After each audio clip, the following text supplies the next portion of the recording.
नमस्कार, मी मिनल माळी मडवी. न्यूज मराठी 24/7 मध्ये आपल्या सगळ्यांचं स्वागत. पाहूया राजकीय विश्लेषण. देशाला आंबेडकरांनी दिलेलं संविधान आहे, पण हे लोक दुसरं संविधान बनवायला निघालेत. जे लोक इंग्रजांचे तळवे चाटायचे ते आज सरकारमध्ये बसून मुसलमानांची बदनामी करतायत, अशी टीका समाजवादी पार्टीचे प्रदेशाध्यक्ष अबू आझमी यांनी केली. देशात द्वेष पसरतोय, गाय बैलाच्या नावावर लोकांना मारलं जातंय आणि सरकार कारवाईला तयार नाही, असा आरोपही त्यांनी केलाय. अभी हालत खराब बेचारे हमारे दोस्त जिनकी जो है उद्धव ठाकरे साहब की, तो जिसके साथ बैठने को तैयार नहीं थे उनके साथ बैठे हैं. देखो, ईश्वर करे कुछ अच्छा इनका हो, लेकिन हम तो उनके साथ नहीं जाएंगे. जो हमारे हिंदू समाज के लोग जो गंगा में नहाने जाते हैं, करोड़ों लोग जाते हैं, कहाँ कहाँ से लोग आते हैं उसमें नहा, ठंडी पानी में भी नहाते हैं. ये कह रहे मुझे बदबू आती है उससे. ये आस्था हमारे हिंदू समाज की गंगा पानी से है और जिनको बदबू उससे आती है. ये उस उत्तर प्रदेश की सरजमीन जहाँ पे देवी देवता पैदा हुए, वहां के लोगों को मारते हैं. ये मराठी बोलना पड़ेगा. अभी उन्होंने मराठी, उनके लोगों ने मराठी बच्चे को मारा और उसने सुसाइड कर लिया.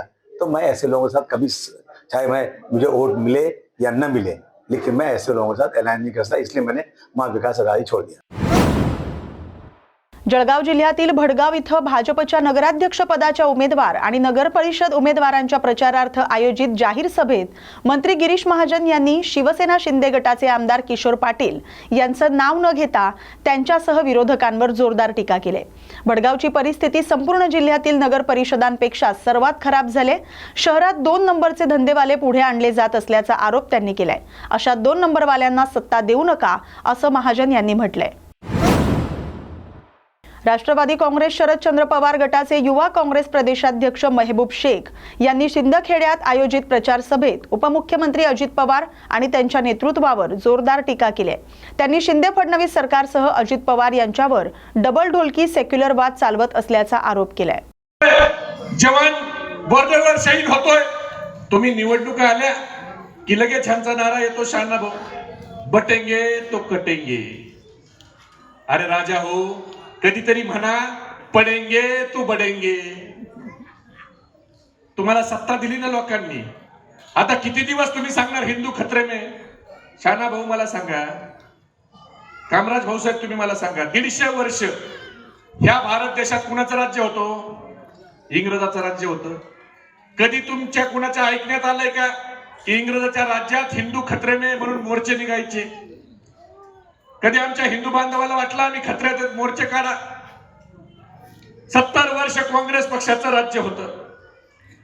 10 वर्ष त्यातल्या शीख समाजाचे मनमोहन सिंग साहेब पंतप्रधान होते आणि अब्दुल कलाम साहेब एपीजे हे राष्ट्रपती होते मुस्लिम समाजाचे.